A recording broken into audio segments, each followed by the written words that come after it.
Hello and welcome to the Bleed Tweezer channel for our Tweezer Thursday with myself, Alan, from the channel, and our centrally powered opponent, Pat. Say hi, Pat. Oh, hi, Pat. It's getting a bit old, isn't it? It has more to do with my pain. Right, yeah. So this will actually be a short one. I know everybody's all agog, waiting for things to. Oops, hang on. Oops, I've got my channels sending back to me. So I'd stop that. That's fine. It'll be a little one due to some, perhaps in a little bit of a pain, it seems, concentrating's not difficult, but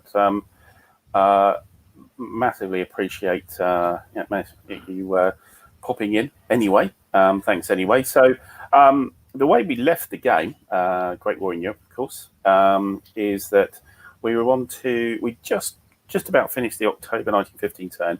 There was some strategic movement still to do on my side. I think, Pat, you'd done any strategic movement you had. I'm not sure. Yes. You had it very much. Yeah. And so I've still got to do mine. So what we're going to do is I'll do that bit. There's the game for you. And then we'll just chat. So for a little while, shoot the breeze on what's going on at the moment, and hopefully the entertainment will be sufficient for you. And then we'll try and crack on with it on Saturday instead. Yeah. So that's all right with you, Pat? Yeah, that's fine. That's fine. Brilliant. Yeah. So apologies, but there's real life. Overrides what's going on the virtual war game board, I'm afraid.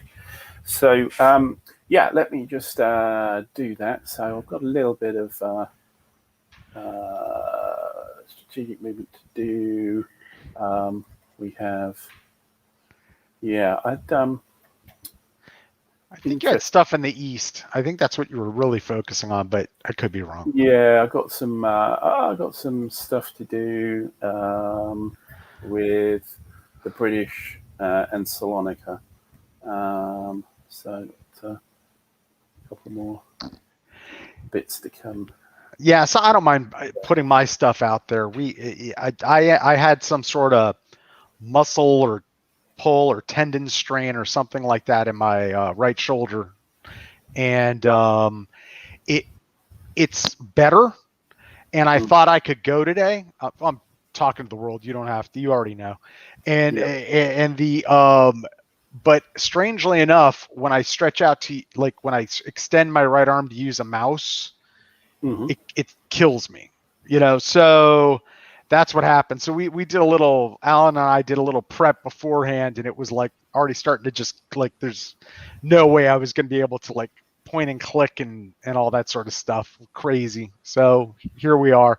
We've had a lot of, there's been a lot of real life stuff, both with what I do with you and when I'm doing stuff with Gary lately. Just stuff happens, I have family events. Everybody's gotten a little sick or hurt at various times. And it's just, we do what we can, Yeah, indeed. Yeah.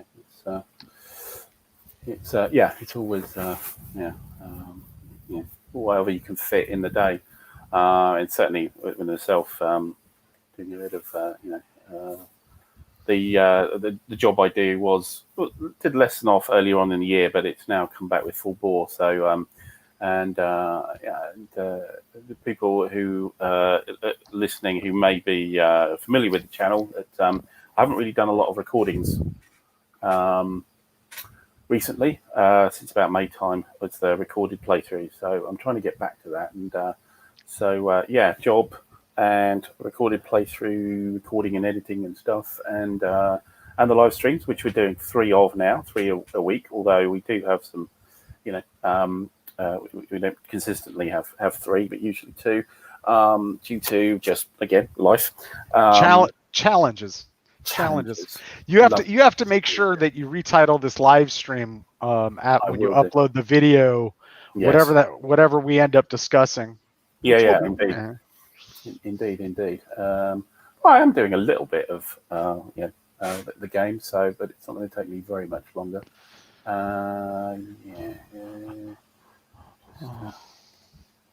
Thing about strategic movement in the game. Actually, you can move sort of city and town to city and town, but you're always going to make sure you can find them. It's always an issue. So I've used 3 points there.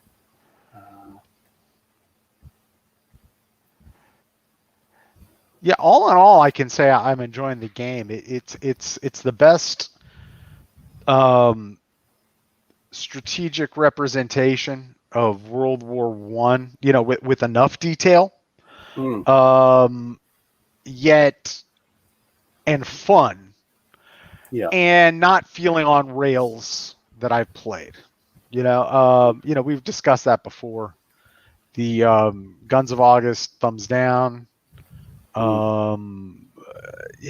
Paths of Glory is just too railsy for me. It's just not my kind of game. And I'm trying. The only one we've discussed that has piqued my interest is that French one that you'd mentioned. Le Grande Guerre, yes. Yeah. Yes. That's always, that's it. I played Balance of Powers, and it's not only is it broken, I don't like it. Even if it wasn't broken, it's just there's a it's a difficult conflict. It's a difficult conflict to represent, but I feel the same thing about World War II grand strategy games, right? How do you they're all like the big titles that are out there. They're either very beers and pretzely, or they veer towards chrome on chrome. Yes. Too detailed. It's I frequently thought that just maybe that scale just kind of doesn't work.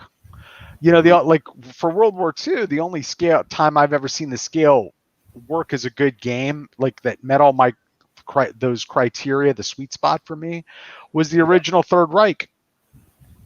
And its weak spot, quite simply put, was after multitudes of plays worldwide, right? By so many different players that are out there, it kind of turned into a game where there were right moves and wrong moves. It was gameable. Yes. Although I think the original Advanced Third Reich got there with some of the thing. I think the chrome it added was good, like diplomacy rolls and variants and stuff like that. But it later became just a chromey mess.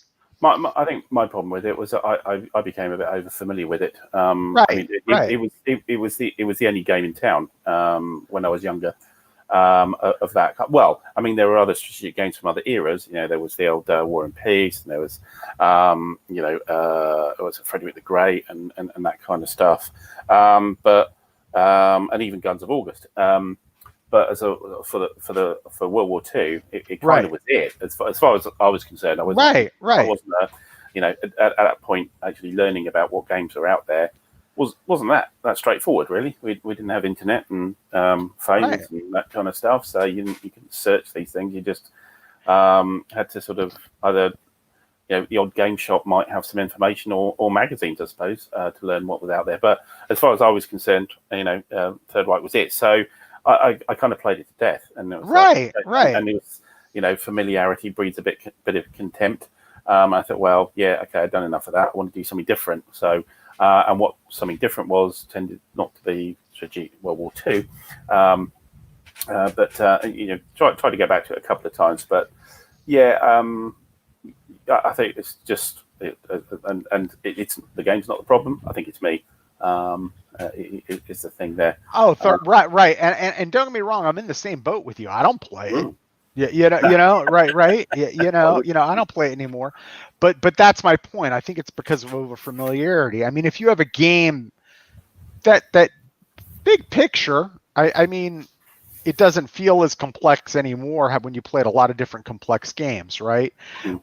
But at its base level, if you were picking it up with no familiarity, it's pretty complex. There's a lot of factors going on, right? Mm. When a game like that can get to the point where you're like, oh, let me see if I can try the British double turn gambit and take Rome. Yes. Yeah. Right? You played it too much. Mm. It's time for something different. Yeah, indeed, that's right. It's just the familiarity. That was it. What I'm actually going to just slightly take advantage here in the game is that one thing I've neglected to do is to actually move my reinforcements on the Near East map for the Russians, and they're all kind of stacked up in a massive illegal stack in Baku, because that's the only city on the entire map Right. for the Russians. So I'm going to take a little liberty and just move them a bit forward, and because some of them have been stuck there for most of 1915, to be honest. Yeah, they're all dead. Yeah. Yeah. So I'm just going to just excluding the zoom in here. Just something on the screen happening, and just run these guys a bit forward. Yeah. So look, Grande, interesting. Interesting game. I haven't played it for a long time. Hang on, we've expanded off the screen here. There we go. I haven't played it for a while. Actually, Wish Edition's game, and it's kind of what I like to think of as a kitchen sink game. Everything but the kitchen sink. So this is just everything in it. They put everything in. It's all. There's a lot of stuff about the national will. It's the interest in fighting from the combatants. There's a lot of diplomacy in. There's a very kind of a sort of days of decision, world in flames kind of thing, where you're spending diplomats to influence countries which are neutrals, and of course, because it's kitchen sink, we're talking about influencing countries like China and Afghanistan and Portugal, rather than which side is Romania going to come in on the war, which side is Italy going to be coming in on the war. We've got all over the place. So, but it's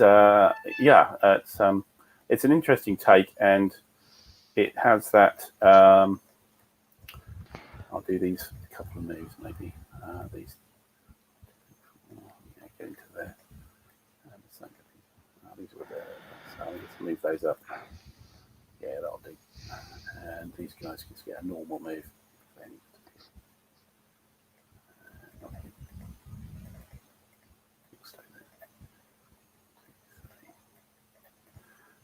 Yeah, that'll do. They're not there, but they're on their way.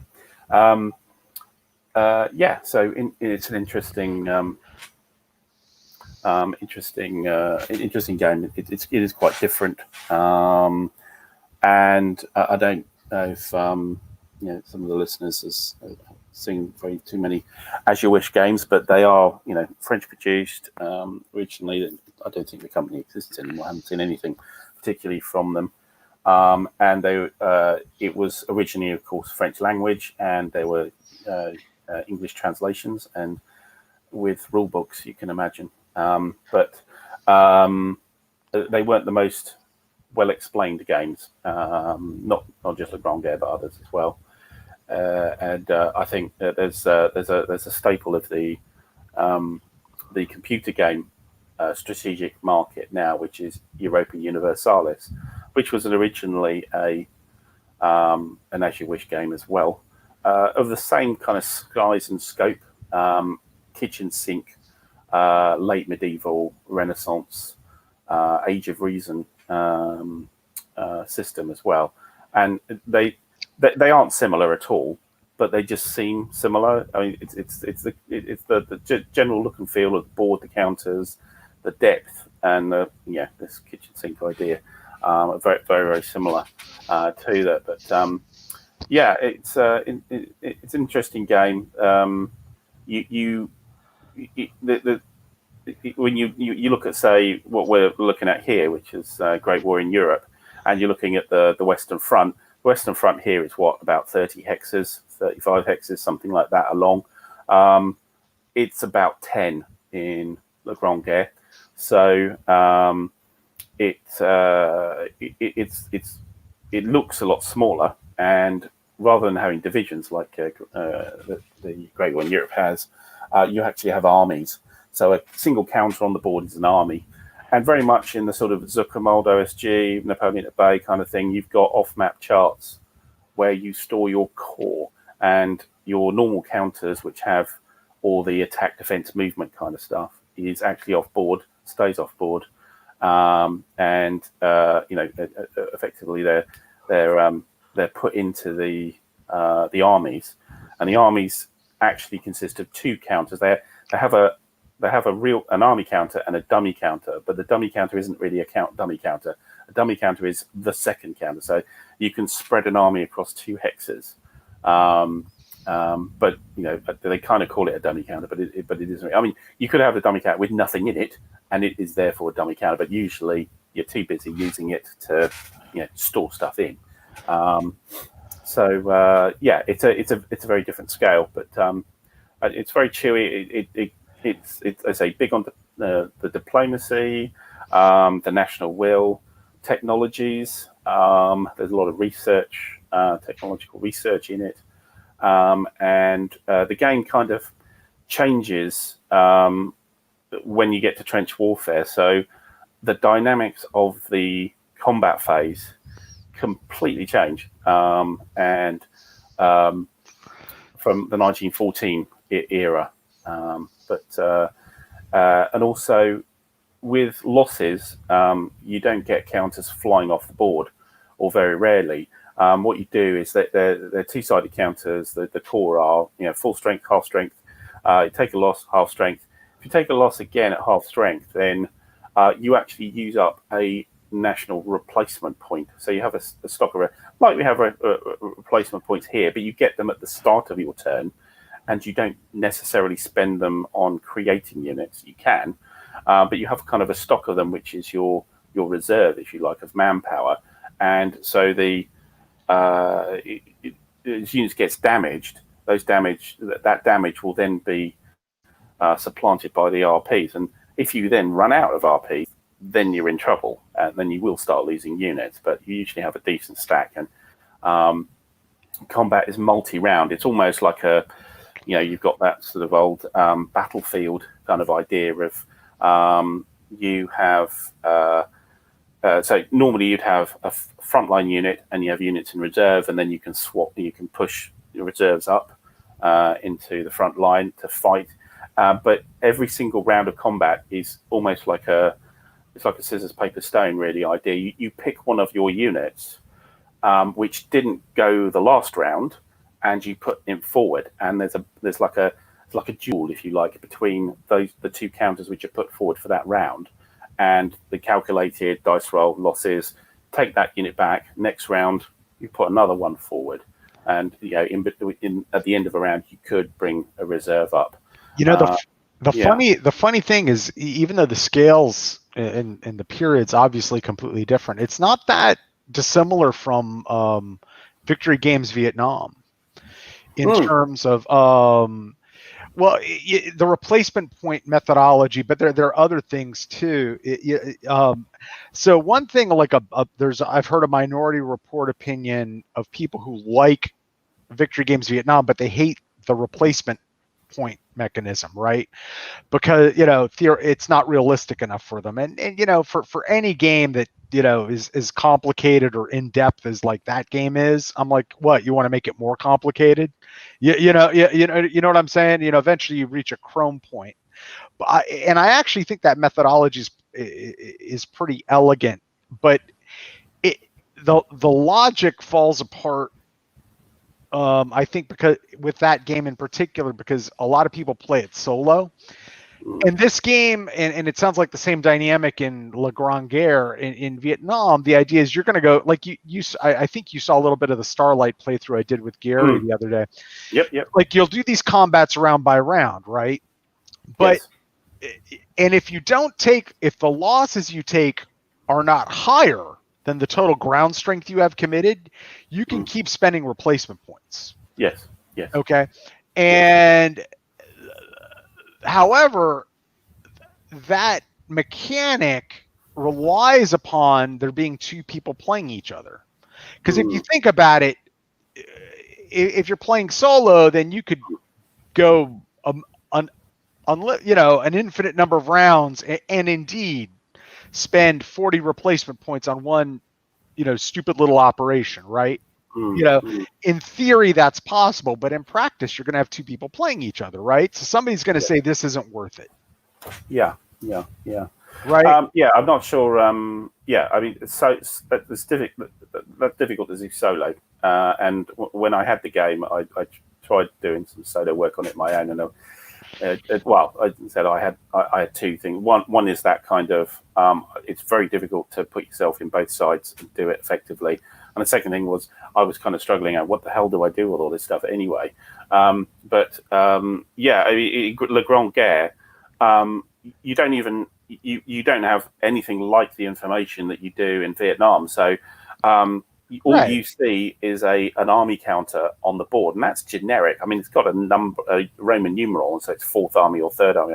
You have no idea what's in it, and the person is just putting a corps on the board at a time. I mean, you might have an idea, but you'll be in like 4 or 5 rounds of battle before you'll actually probably see everything that's coming in. Well, right now, in terms of physical mechanics, like in a hex, I agree with you. It's different. But if you look at the situation, so you're the U.S., right? And you're conducting a search and destroy against a hidden NLF unit. Yeah.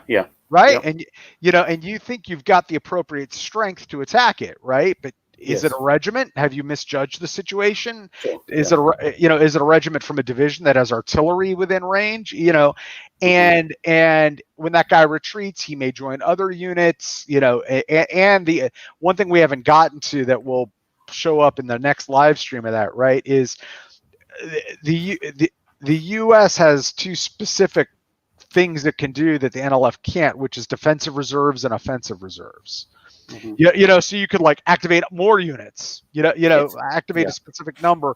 So, but that overarching concept, whether it's used, what I mean, the way they're doing it in Le Grande Guerre or here, you can't do it. You can't judge it even. Or see its permutation solo. You have to play somebody else. And I always really admire games that do that, right? Where you're designing for two people or multiple people, right? If it's a multiplayer game, and I think games like that unfairly get dinged because they're more difficult to solo, and the point is play somebody else. Yeah. I mean, I'm probably a dinger in that regard, because most of my wargaming playthrough, most of my life has been basically solo. I mean, a few occasions I've done, sort of been at, meetings and stuff, but they're fairly few and far between. Maybe 2, 3, 4 times a year. You do a couple of days, you do a long weekend, that kind of thing. But in between, it's just kind of me. And so when I've sort of looked at those games and gone, yeah, brilliant. Now, what do I do? But you're fair. When I see your solo playthroughs, right? Yeah. You're looking at it almost in terms of like the way you would set something up solo to try to just learn the rules. Okay. And you'll play you'll play for the audience. You know what I mean? Play through it, but you're not play to the audience. But you're not then pulling back and reviewing the game and making judgments about it, right? Because you can't really tell if a lot of things work or not, right? And those the two things we described, right? Unless you're playing somebody else, because the designer specifically said, I'm designing these mechanics not to be these simple, this moves here, it's visible, they attack, and there's only one outcome after a round of attacking, and then the next thing occurs. It's a multifaceted flow chart. Yes. About what you could do, but intuitively, with your knowledge, your history and knowledge of games, that, so you're not going to judge a game. If you were doing that, you're like, well, I need to play this against somebody, before I make the judgment. But I see a lot of. I also think I agree with you that there's a lot of bandwidth to what you just described, just like there is with, once again, my Grande, Guerre, Vietnam comparison theory here, right? Mm-hmm. There's so much going on that for a game, you're intended to play somebody else, right? Yes. But it's going to be overwhelming for you to do it for Yes. both sides in one game. Indeed, and with Le Grande Guerre, I have played it with people, and it does need a team. You cannot have somebody who is playing West and East Front as the allies in the game. It's just too much and whatever else is going on, because you got all the diplomacy, you've got all the technologies, all the national will stuff as well, the reinforcements and where your replacements are going to go and all that kind of stuff. It's actually just too much. Even though the board it isn't a huge monster, it's not like an Europa or something like that. But they're just it's too much for and same with the Central Powers. I think the East and West player is almost demanded in that game. Otherwise, it's just too hard, because you'll be going, okay, I've sorted out exactly where the calls are going in which army on the Western Front. I've done a couple of attacks. Now I've got to do the East. Whoa, okay, and okay, all these Russian armies. And then you got the Serbs. Here in Great War in Europe, it's manageable as a two player. The Grande Guerre is kind of there's a lot of work, and you're gonna. I remember feeling it when I know I was sort of soloing it and taking it through, but I was thinking, gosh, if I was playing the Allies here, I kind of look over the Russians and go, now what the hell was going on over there? Gosh, where were the holes? What was the gap? Because it's not obvious on the board. You've just got these army counters, and you go in the dummy counters. You go, right, what's got what in where, and you have to familiarize yourself again. So you're going to take yourself about 15 minutes just to get back into the gear of what the hell you were doing on the particular front. Right. Right. And I don't know with Vietnam, it's a big game, and there's a lot of stuff going on. Well, and there's two, right? So when you're talking about the campaign, right? Mm-hmm. There is essentially economics. Okay, now from the U.S. side, it's essentially the spending of commitment every turn, U.S. commitment, right? For you're increasing commitment, and there are going to be morale costs for that, right? So you're making decisions about bringing in stuff, and part of stuff equals what supplies am I going to buy for the Arvin? So what stuff am I going to build for them? So you're doing that, okay? And what you can do, because of the variability, can surprise the other guy, okay? Yes. So there's that aspect of why it has to be a two-player game. On the NLF side, not only are you doing the same thing, basically, where you're receiving new North Vietnamese commitment, okay, that can either be spent on North Vietnamese capabilities, like for strategic warfare, like air defense, improving the Ho Chi Minh Trail. In the U.S., there's some strategic bombing and strategic naval stuff that they can do that's simply modeled. Okay, it's not for, what I mean. It's not as in depth as what you've seen in terms of the operations, right? Mm-hmm. Okay, you're not only doing that, but you're also trying to send doing the same thing, sending some, like the U.S. is with the Arvin. You're sending supplies down the trail to try to build Viet Cong units, main force units. Okay. Yeah. But all of that, with the caveat that what the NLF player is doing is secret from the U.S. So there's a fact, you know what I mean? Like the U.S. can't even look at it. So that's a burden if you're learning the game. To do that, and normally in a game, a lot of stuff is like a two-person learning procedure. Yeah. You know what I mean? As you're figuring out the rules. But for that stuff, it's like the game won't work if you're like, hey, am I doing this wrong? Whatever. You can't. It's secret. It's specifically secret from the U.S. player. So, but that's the campaign. One of the things is, it's funny. We're doing first volley on Sunday if my arm works, right? Yes. And the scenarios. We're doing that, so I started to look at the other scenarios. Now, I always knew Starlight is what it is. It's a Kobayashi Maru. It's supposed to teach you the very basics of learning the game with very simple victory conditions, as you saw, right? Mm-hmm. But as I went through, but like most people who dive into the game, right, they're eager to play the campaign. Yes. And they look at the other scenarios and they're like, oh, it just doesn't have the breadth and scope, right? And the flaw of that game, of course, is that, it's really long. If you want to play the campaign, it's really long. You master the complexity, but it's long. It is, it is what it is. So looking at Last Volley and then looking at the other scenarios, I'm like, you know what? The scenarios actually do a really good job of rewarding a lot of the same concepts from the campaign game. Mm-hmm. And the choice available in them provides enough operational depth that they're very good scenarios. So if somebody wanted to play the game and play it opposed and was like, I just can't commit to the campaign, and thusly I'm losing out, right? My opinion on that, looking at them closely, is changed. I'm like, no, because it rewards the same behavior, etc. Things like the U.S. gets victory points at the end of a scenario if, as a general victory point rule, if like X number for provinces cleared. That sort of thing, which is very similar. What I say rewards in the game, in the campaign, it translates into better chances for the province by province pacification rules. Yeah. Because VC presence impacts that. So through its victory point system, it's using it's rewarding the right things, so that if ever later you want to play the campaign, it's doing a good job of not steering you in the wrong direction or towards some phony goal.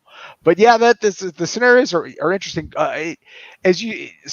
Most people start and stop with Starlight, right, before they start thinking about the campaign. And as I looked at First Volley, it's made me think, no, I think people should play more than that, because I think they'll get to the campaign and they'll just like be overwhelmed. Yes. I think that was me. I was the sort of usual Grande thing again. The usual macho almost thing, like going, bloody hell, it's Vietnam on board, it's a campaign game, I'm going to play the bloody campaign game. And you get about a turn and a half in and you're going, oh, floundering. And then you go, well, your mind wanders to the rest of your shelf and goes, actually, I'd probably like to play that. And looking specifically at Last Volley versus Starlight, right? So Last Volley, first of all, you're doing 2 turns. Mm-hmm. Okay. Second of all, there's far more units. So unlike Starlight, where we basically, if you look at it, it's 1 turn long, and because of the limited unit density, you're basically, Gary did like 1 operation. Yeah, I did 1 operation. So already you're starting to play with the mechanics with the 2 turns and many more units of, okay, am I going to activate? I'm going to do an op. What do I want to do? How do I want to construct my operations this turn? What do I want to do first as the NLF? How am I unsafe? All right. And then I'm going to defer to you for the initiative, U.S. player. The U.S. player will make those determinations and do stuff. And then the NLF player will then say somewhere after 1 or 2 stop, I'm going to do some operations, right?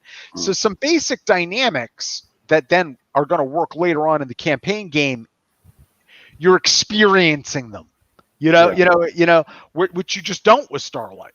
As well as other things like, so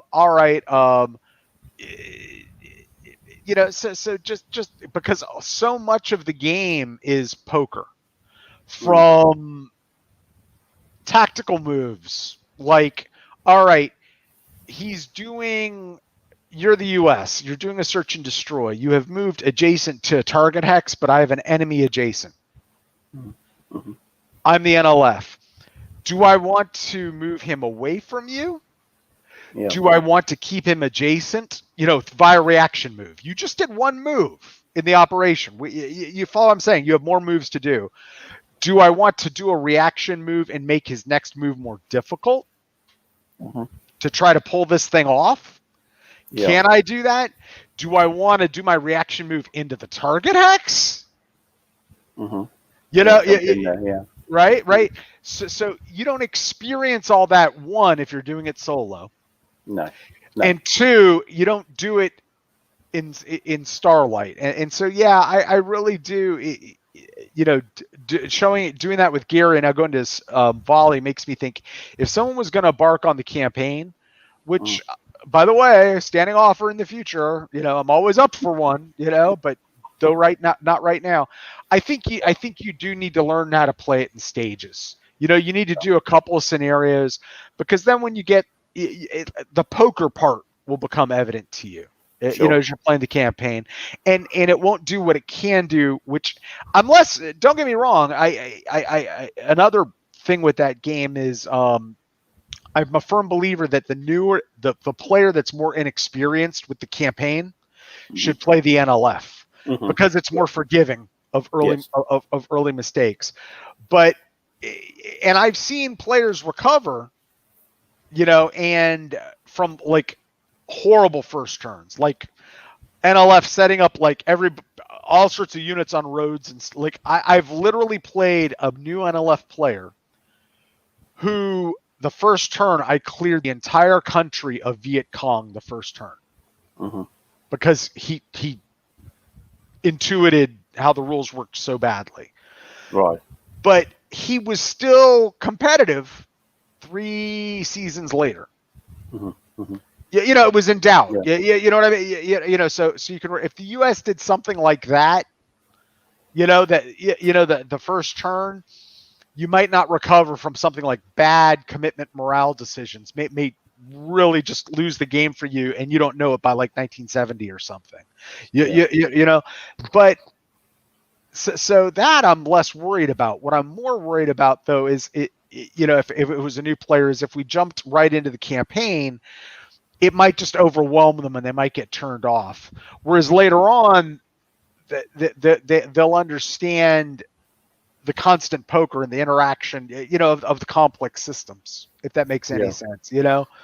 Also, we're on a channel here. I would say that I wouldn't expect that the campaign game would be something particularly audio-visual for a channel replay. I think it'd be horrible. Well, how can I put it? It's not like it was built for it anyway, was it? No, I actually think it would be pretty decent, but I think people would lose interest with part 26. Absolutely. Yeah. If you and I ever decided to play, what I would suggest as a methodology, right, would be a live stream once in a blue, complemented by written AARs. Yes. Yeah. So that's the kind of thing. Yeah. Right, where you're following it along, some like kind of summarization. As an article. I had done that until like a hot dry season got really hot and heavy, and I just didn't have the time. Right. And I also tend to overdo it, and like if I'm going to do an AAR, I want to do it El Grande. But there's a website I hang out at 2:45 where I was doing a very, very exhaustive alternate history AAR of the game, right? So that's how I could see it could work, where you're basically doing like a written thing, and then once every while you just do a live stream, right? And you can fast forward, to. So the last time you did it, it was like, I don't know, I'm making it up, right? Like summer of '66, and the next time it got played, it's spring of '67, right? Yeah. And it's just a piece of that, a snapshot, and it becomes an ancillary thing. Just a dip in and out kind of thing, right? But it's a worthwhile. It's a very worthwhile campaign to play. It's very rewarding in that sense. If you're into deep games, which you are, I am, right? It's very rewarding because you're forced to do things. You're like, will my strategy that I'm doing now pay off in 2 years? And some of that's me, and some of that's him, and some of that's how things work out. You know, and it's also a game where sometimes you can be very rewarded in a game by like, well, that's my strategy, and I'm not going to be scared off it. I'm going to stick to it. And sometimes that's the way to go in Vietnam, and sometimes it's like I need to completely change my strategy. You know, this is not working, and you know, it really does.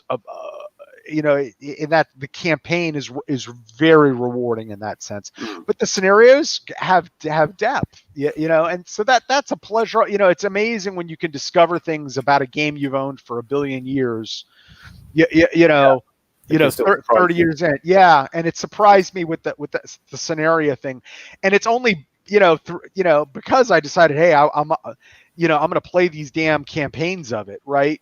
That I feel competent to judge, to look at Lost at like, what is it, First Volley, and say, oh yeah, this is deep enough. This is good at teaching the game. You know, it's teaching for the campaign. Sure. You know, rather than just being like, let's get some scenarios out because the campaign's really long. You know, it's teaching game concepts. So but I'll say this too. I think the vassal module is the way to go if you're going to play the game. As you've seen, you own the game, and it can get incredibly counter-intensive, and you know, whatever. And just it's a very functional module, so it's really built for the game. So it is very good. And interesting on the scenarios there. So I mean, flipping it back to Grande, Guerre, so it has scenarios, but those scenarios are fronts, if you like. So you can do the east front, or you can do the west front kind of thing, and you can do just the 1914, or you can carry it on kind of thing. So there's a lot of scope there. And again, I think audio visually, I don't think Grande Guerre would hold up. I think that. It'd be. I haven't seen the module. I have to look at it, but that almost kind of poker one-upmanship kind of combat where you put forward a single core kind of thing. You need like a little battle window, if you like, to just shuffle these counters backwards and forwards. How that would look anyway. But you could use scenarios again in that way. And I know we've been doing in the past. We did the full Tinian, and as well as the full Burma. Although I don't think Burma really had scenarios, didn't it? You did it or you didn't. But we've gone for the big thing, and these you're playing scenarios of bigger games as the sort of playthroughs on live stream. It's possibly the way to go to get access to them, because otherwise, you wouldn't see Vietnam, or you wouldn't see something like Grande Guerre. I mean, I'm absolutely massively appreciative of people actually still watching us. This is our 16th video, live stream appointment with this game. We're a year and a bit into the war.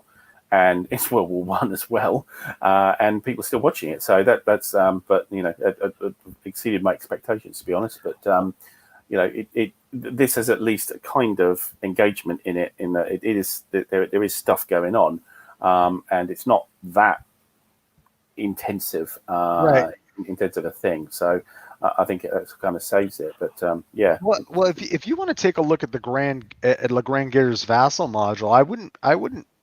A good thing to do, like looking at towards the future, might be to do it like its scenarios. Yes. And Gary and I likely by then will be completely done. Moved on to something else. There's. Let me just say, I don't want to be Mr. Spoiler, right? But there's something else that we're looking at that he hasn't gotten yet, which kind of helped drive the decision of what we're doing now. Yes. Because we're also doing, my hot dry season game. So it's kind of doing the two things. So what I'm thinking about is if you wanted to, we could probably like swap some scenario, because I know you always wanted to learn Vietnam. Never done it, whatever. We could easily do like some of the scenarios and like alternate between that and Le Grande Guerre. That would be that sounds possibly. But yeah, check out the module. I mean, it may not They may suck, and then. Yeah, exactly. We don't know. It's not a new game. It's been around a very long time. So I don't think the company still exists. And somebody needs to have done some serious work to make it good, because just such a lot of stuff in it. We actually got Simo's just hi Simo, thanks for hopping in, saying that the naval component of LGG is broken. Well, all I can say is possibly. Because, as I said, it's really kitchen sink. Everything's in it, including the naval stuff, including sort of off-map boxes around the world and everything. You can do like a Falkland Islands, Battle of the Falkland Islands, that kind of thing. So what I've done, actually, I'll be completely honest, I've never actually played the naval part of it because it was too much. Certainly, me soloing and stuff is like, God, I don't need to worry about the bloody ships as well. And you can't, I just ignored it, kind of thing. You can play without the Navy if you like. I think there's a way of doing it officially as well. It's a time since I played it. I'll have to look at it again. But you could kind of just don't worry about the naval stuff. Just leave it be. And I don't think I ever got into it in a big way, because that's got a whole different movement and combat system, which is nothing like the land side.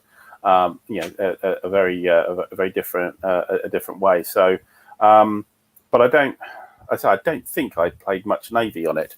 I can't remember if I did, or if I did, what I thought of it. So I'll have to sort of back out and say, yeah, but possibly it might be broken. I'm quite willing to believe there are some broken things in that game, because, as I say, the rules are a little loose, and word translated, and there's nothing wrong with that. But it's just a sort of Chinese whispers thing, and it's and it's a big game, and there's a lot in it, so you can you can break things easily. I wouldn't be surprised you could break things, but that's not to say.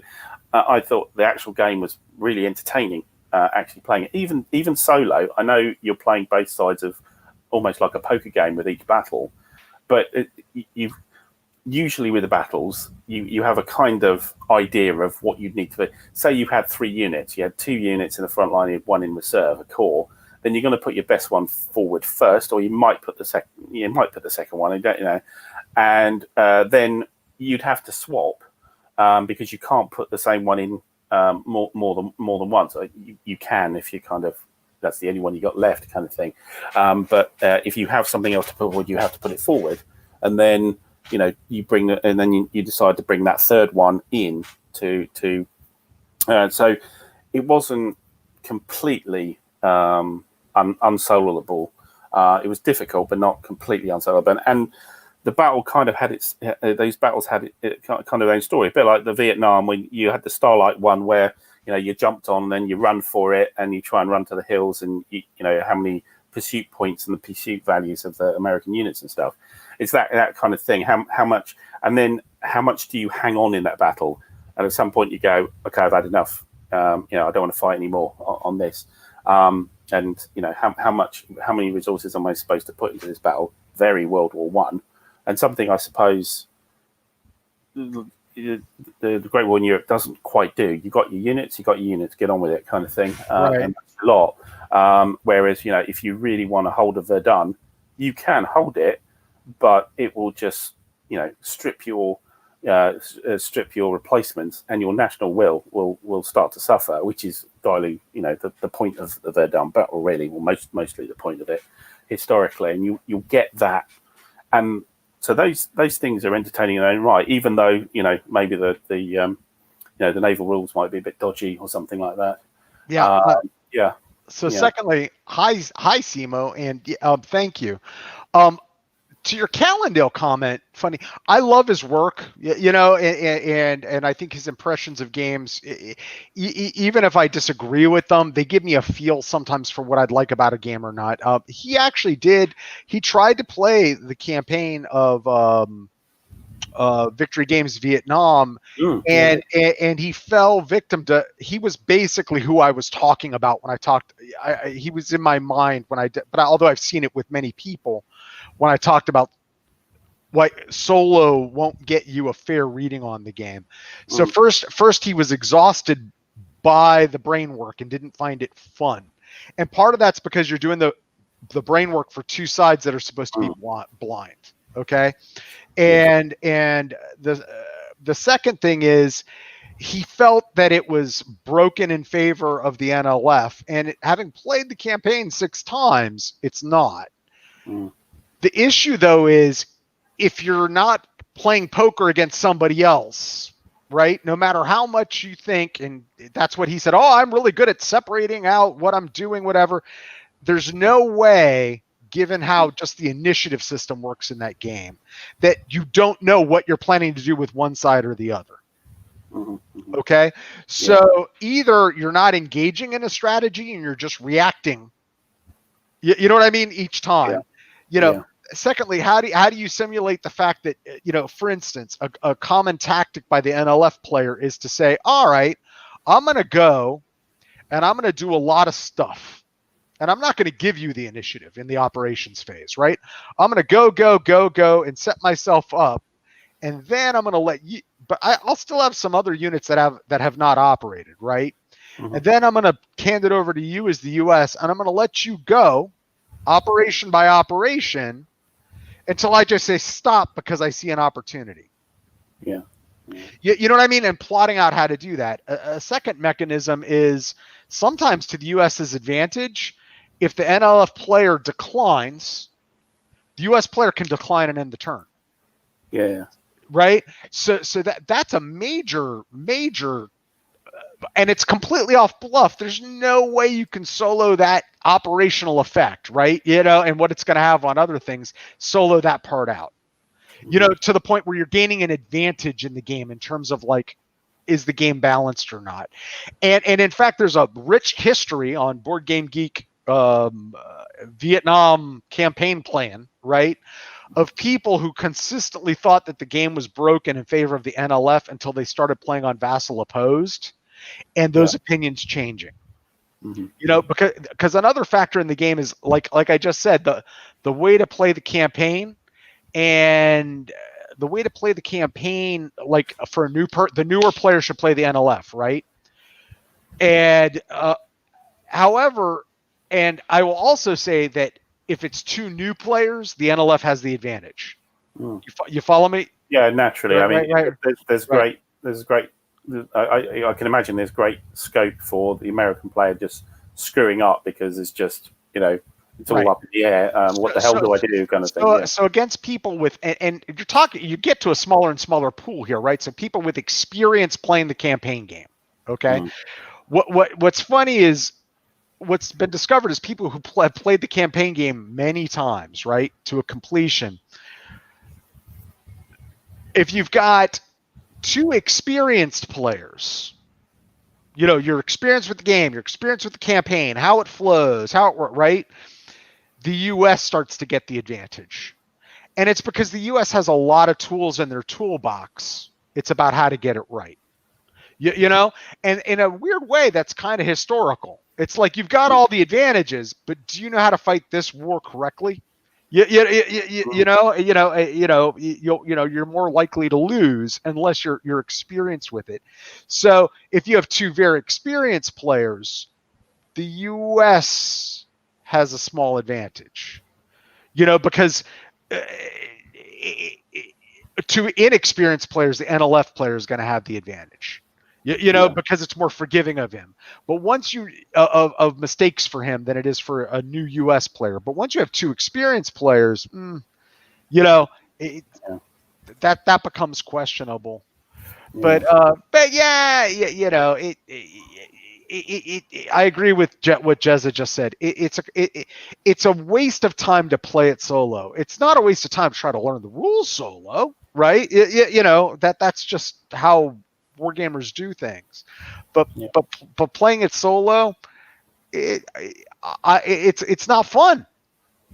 No, and that's kind of what I found, and that's why I didn't follow much with the game.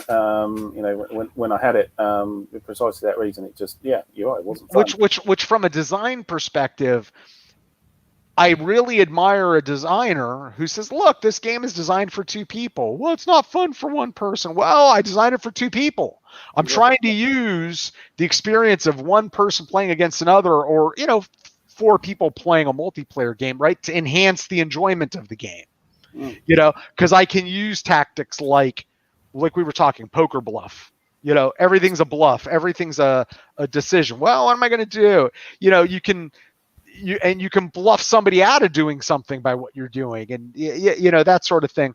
Well, you can't use those tactics for something built to make a solo playthrough, more enjoyable, right? Then you're leaving a lot of tools off the table that you could be using to enhance the enjoyment of the game. So just my 2 cents on that. Yeah. Thank you, Simo. Yeah. Simo, there's something with the Grande potentially being broken about the national will being affected by naval losses. Yeah, quite possibly. Well, I mean, you got to think about it, I suppose, and say, well, what was it? Admiral Jellicoe was the only person who could lose the war in a day. It was said about him with Jutland, which just about worked.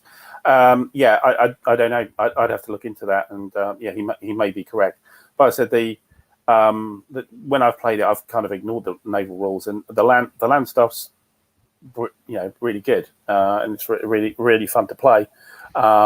Maybe I was sort of accidentally picking the right level on it. It's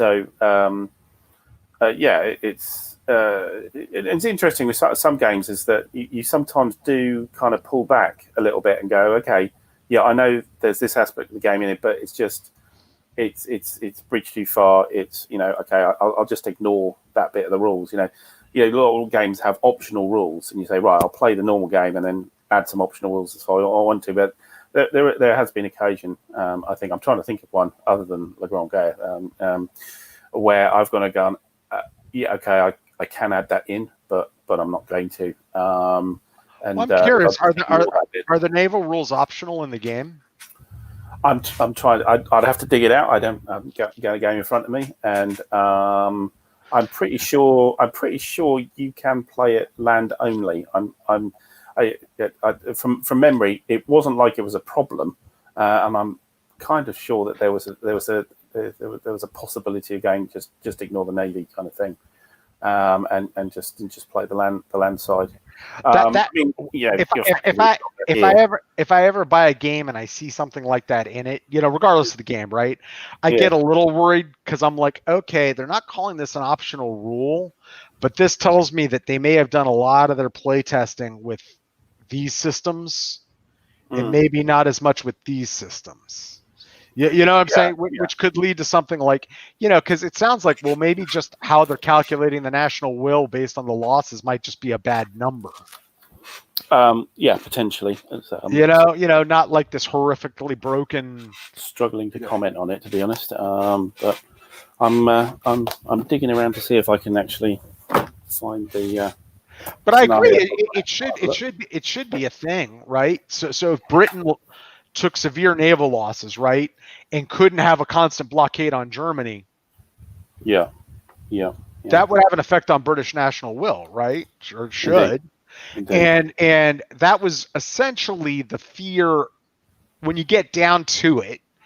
One of the fears of it's behind the Kaiser's fear of not using the fleet.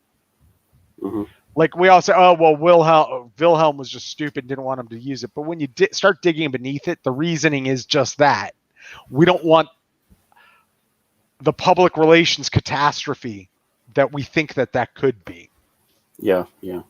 So, so there's actually two levels of the game. There's the basic rules and the advanced rules. So the basic rules is the scenarios, and they're land-based, and they take out all the production and national will and all that kind of stuff, and that's added in the advanced rules. They've actually got a bit about it, and there's a preamble at the front. Actually, it says, it says about the naval rules. It says naval rules are a big chunk of rules. Yet more often than not, you only make a routine check, which tells you that nothing happens. The fleet's rarely put to sea. yet the system is highly detailed because naval battles may have a great impact on the game. They are always fearsome events, which is why they do not occur often.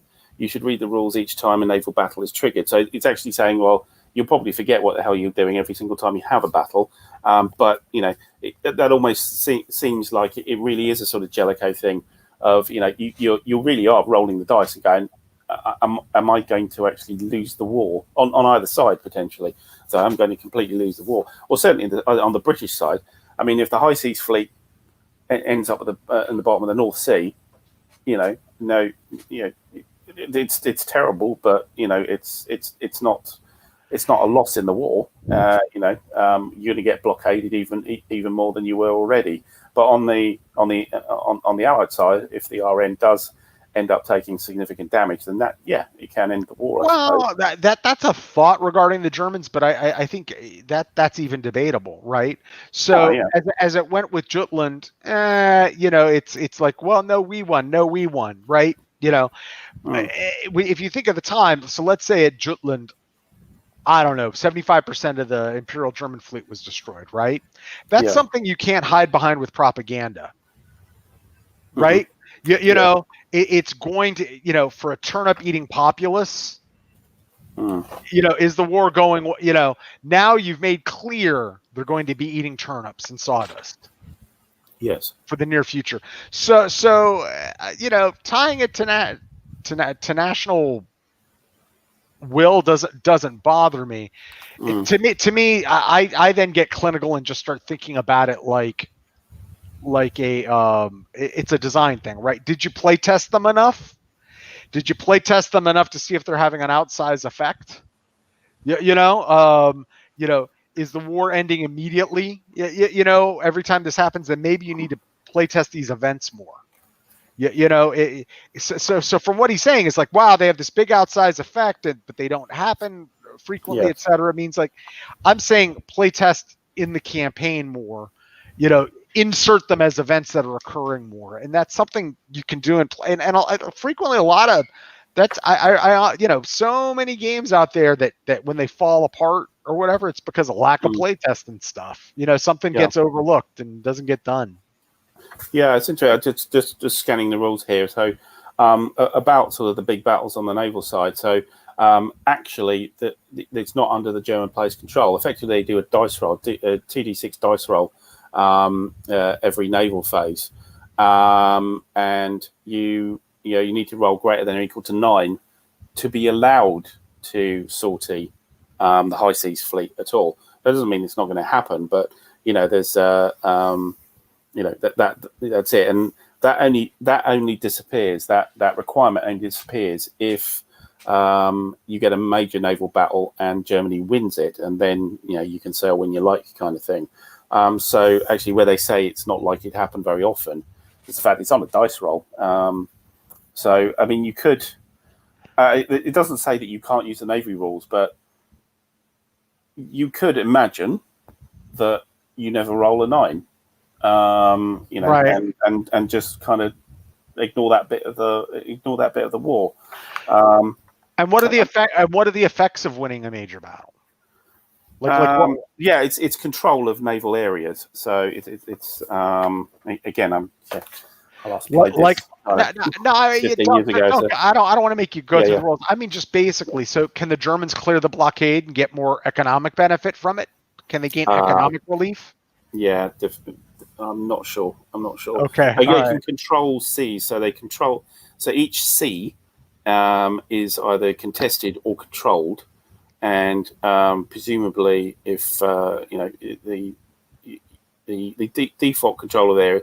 So the Central Powers own the Baltic, North Sea, Adriatic, and Black Sea contested. Everywhere else is controlled by the Entente. So that's your default state. So presumably you can then own the North Sea at that point, how that will have consequences on the economic side. I'm sure, yes, but I'd have to look it through and stuff. I'm not going to. while on the channel right at the moment in front of everybody. Start flipping pages too much because yeah. No, and that's my thing is like, you know, and then there are all these counterfactuals, right? So let's say the Germans were able to control the North Sea, right? What's to keep the British from then blockading the other side of the channel and a strong patrol up by the Hebrides? Well, do they have a strong patrol left? I'm thinking is what Right. But So even in that mechanic, I mean, let's say they have the ability and they just say, okay, we're taking too many losses, so we don't want to control that sea.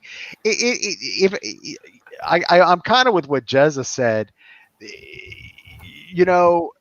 So just dump the land rules, but then again, you know, the naval stuff's important. It could have happened. I don't know. I think it's really just about come up with a system, right, and then play test the thing and make sure it just, you know, I mean, it doesn't break the game.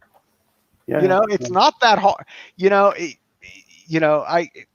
just, you know, if something like that, like the way he described it, it's exceedingly rare, but it can have a major effect on the game. Then that's something that should just get, pardon my French, the shit play tested out of it. You know, that statement says, wow, we got to play test this thing, you know, till the cows come home. Yeah, the national will is coming back to me. The national will mechanic here is that you have what's called the union sacrée, the sacred union or something, as in, you know, everybody's in favour of the war kind of thing. You have that kind of government, right, and you get bonuses for that. And then if you lose, there's about 5 states you can be in, which is the worst one is defeatism. But what you can do is you can say, right, I'm changing the government, and you change the government. You never get back to the +2, but you get to the next level. Basically it's +2 to -2. So you get back to +1, and then if it goes bad again, you can again sack the government, but you can only get back to 0. And you know, so you can do this when you end up, you know, you could end up in a revolution effectively that way. So it's not a kind of massive swing and then you've lost it kind of thing. You can sort of kind of come back from it, but you know, as I say, I'll take somebody who's had the experience of working with it. You know, fair enough, I suppose. Fair enough. Okay, so then my second question is: must you sail if you get a roll, or can you sail? No, can. It's just the Kaiser has said you're allowed to. To sail. It's not a must. No, absolutely. So not. without having played the game, I will say that to answer Simo, I think Callendale's over-exaggerating based on his results in his game, right? So if you're it probably happened to the Germans, right? There's nothing that says you have to sail and risk, you know, needing a new government, right? Yeah. And that was the Kaiser's. You know, like I said, when you know, we're talking the Kaiser this and this line, and you know, convincing him to risk his pretty little fleet. I think it's all kind of reductive. You know, when we talk about it historically, that's what it comes down to, right? So if we have a naval catastrophe, we're going to have a new government, right? During this war, and so, like you said, going down that road of towards a revolution, basically. So maybe, you know, a la.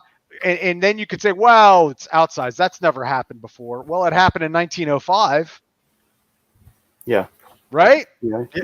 You know, so a country that's under stress and strain for other reasons, you know, and you know, and you lose the fleet and you got to move the government down. And if it weakens Britain, it would. You know, Britain's like, this fleet is the key to our safety and our world dominance. So if they get spanked, right? Yeah. You know, I mean, by God, man, you're an Englishman, Alan. What would the impact it have had if like 75% of the fleet at Scapa Flow had been destroyed in one day during the First World War? Yeah. Would people be screaming for, oh God, who was heading the government? Balfour? Asquith. Asquith. Yeah. Would there be a general election? There would probably be a fall of government. I would have thought. The Liberals would have lost favour, certainly. I mean, and yeah, I don't. It's a difference between the government and the people, because you know the Liberal government was not completely sold on the war. Right. You had in 1914, when they made the decision in the cabinet, the two people in the cabinet resigned. Right. And two people abstained on the vote as well within cabinet. Right. They thought Grey was railroading them. Right. Exactly. Yeah. So it's I think it's Sir John Simon. I think was one of them.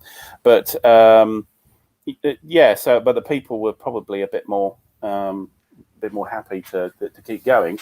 But yeah, there would have been shock.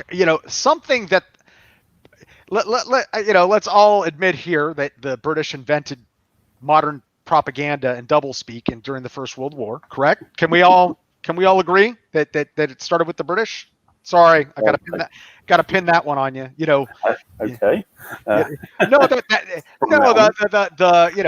Germans are Huns and killing all the Belgians, and let's not report defeats. Let's not, right. Okay. I'm just saying, hey, we can control the media, Yeah. So, but that's something you can't hide. Sure. Right. Or minimalize. Right. Yeah.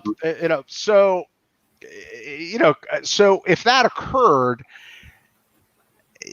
I agree with you. I think the people might want to soldier on, but there's going to be a general election, and it's certainly going to be a shock and a step back for that. And if there was a general election, would it exacerbate the developing liberal split that led to the end of the Liberal Party? Probably. Is being involved in a death struggle war like the Napoleonic War the time to have political instability? No. Right. So, would Pitt's government have fallen if every 75% of the ships at Trafalgar had been sunk? Probably. Mm-hmm. Yeah, sure. Yeah, it's just that. I mean, it would have fallen, as in it would have voluntarily fallen. That was the kind of thing you did really, right, at that point. But again, and Jezza, I agree with you in the chat. I think the war would have gone on unless the British government, the game already had so many shocks in it that it caused and falls of government. You know what I mean? Where it's the last straw. Yeah. Like you said, you get to zero. And we're at it's time for the the labor revolution occurs. It's socialist revolution. So which I honestly think every great power except the United States was vulnerable to that occurring. Yep. If things went poorly, based on the level of death and resources spent. Britain maybe a little less, than every other power on the continent. I say not the United States because there was no deprivation in the United States. The level of the level of casualties are just not even comparable, right? So but every other great power, I think, was in some way going down that road to a revolution that could get you out of the war. It's just how far did you get? And that's something I think most games get across, even bad games on the Great War consistently. I don't know if even Guns of August does. Yeah. It's a bad game, but it gets it across. You know what I mean? That any one of these powers can get knocked out. Yes. Via national will mechanism. I did check in the rulebook that there's no way of knocking Britain out actually, unless you kind of invade Britain really. I can't see there's a lot of separate pieces and surrenders, and for all the different countries, there's a couple of pages full of what happens for this country to surrender, for that country to surrender, Austria, Hungary, for Bulgaria, for Russia, etc., and things like that. There isn't one there France and Germany, but there isn't actually one for Britain. So interesting. What are the in-game effects then if they're at a really low national morale? So the national will is so. I talked about this +2 and -2, and that was the government state. The national will is actually if you like almost like a victory point counter. It's like 0 to 40. So I mean, for example, here I found it here. So if you have a major battle at sea and you lose. And win, the people who won, they get a 15 national will bonus, and the people who lost get a -15. So that's, I mean, for a 0 to 40, that's quite a good chart.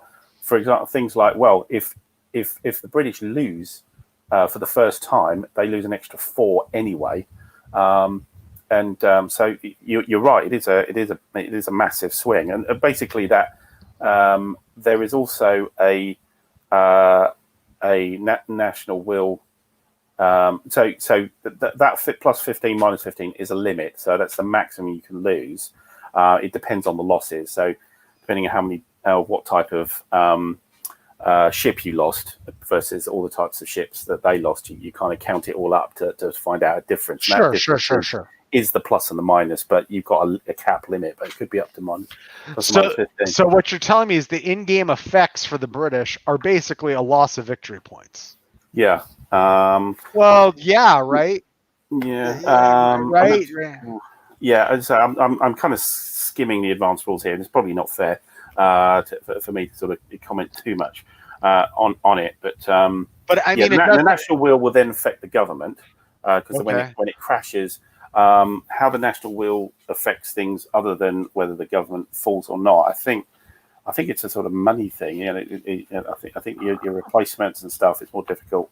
Okay. So that makes sense too. So the government falls, and so national will's gone down, and there's second order economic effects basically. Yeah. Okay, yeah, that all sounds reasonable. And maybe there's a knock on effect. Of, the French are not going to be able to hold the Western Front if the British are not in the fight and aren't really up for the fight anymore. I suppose, but. This is all I'm speculating, just having a brief run through the advanced rules. Yeah, and that would be a knock, but that would be a knock-on effect. But then that would be, ameliorated by, if the French perform better, don't take the same losses. What are the Germans doing? Are they beating up on the French? Are they focusing on the? I think Simo's last comment in the chat probably sums it up for me. Yeah, but as I say, there is a hell of a game on the land, a bit like there's a hell of a game here. I mean, essentially, the naval war here is there's some chits. There's about 3 or 4 chits which have something to do with the naval war. It's not that focus, and you can turn that game into. And I was enjoying it. I didn't feel I was missing out at all on the campaign game. Just kind of not worrying about the naval stuff too much. Shoot me for it, but I didn't see a problem. I didn't think. It was a bit of a cheat anyway. And let me just say, Jezza, yeah, I agree with you. That I'm not saying they would have given up. What I'm saying is you just have different historical effects, right? So let's say the British lost 75% of their fleet. All right, it's going to impact their economy. We just determined that through what I call second order effects, right? Yeah. All that happening is going to have a tertiary effect for the Allies, obviously, right? The Allies are going to be weaker. But what if the U.S. then comes in earlier? The U.S. historically really, the U.S. didn't fight the German fleet. They fought some U-boats, but the U.S. had a pretty huge battleship fleet, right? That's then going to be a consideration, right? So if the Germans now have 2 fleets to get through. Yeah. So you could have I think the 1940 comment you made in the chat contributes to that. Will there be U.S. Lend-Lease? Things like that. If the U.S. comes in, although and these are all design things. I think. But I'm back to. I think he's over-exaggerating one small thing, or he didn't like it. And it's what I always say about solo play, right? Because you're trying to do one thing and another. Inevitably, in a game, you start rooting for one side or another, or this strategy's working for you, and then things don't work out for you.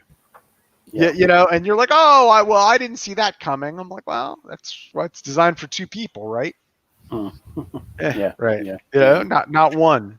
So anyway, I'll investigate a bit more. I'll report back, shall I? I'll have a look at the game and I'll report back what I think. And take a look at the module and see if it's doable. Yeah.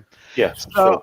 I think with that, we've talked and I think we've given enough. Yeah, we bored everybody to tears. With some vacillating about It's quite philosophical, really, comparing the victory games of Vietnam War to As Your Wishes, Le Grande Guerre. I mean, you've and them both being sort of strategic games. Well, certainly Le Grande Guerre, Vietnam is kind of burrows down quite deeply into the sort of operational. Well, it's an example of a game where I think they're misused by people who don't understand the terms sometimes. Mm-hmm. But I prefer. Strategic covers a very wide, big piece of ground, and so does operational. Yeah. We've talked about that before, right? Yes. In Vietnam, it is a theater level game. Yes. And so by being a theater, there are strategic implications. That's why I think he hit the right scale.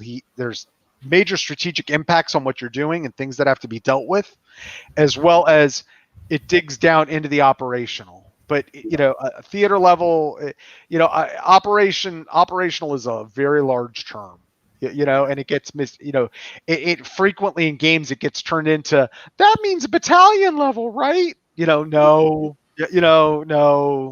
it doesn't. Jezza, interesting comment there. The U.S. intervention critical to winning the First World War. Yeah, absolutely. I think it was too. Right. Yeah, absolutely. What won the First World War for the Allies? I would say the combination of the Royal Navy and the U.S. intervention. Those two things were, if they didn't have those two things, they would have lost. I think that's absolutely certain. So, I wouldn't say I subscribe to that, but I kind of agree with that idea. And yes, the US, the French wouldn't have held in 1918, I don't think, without the Americans there.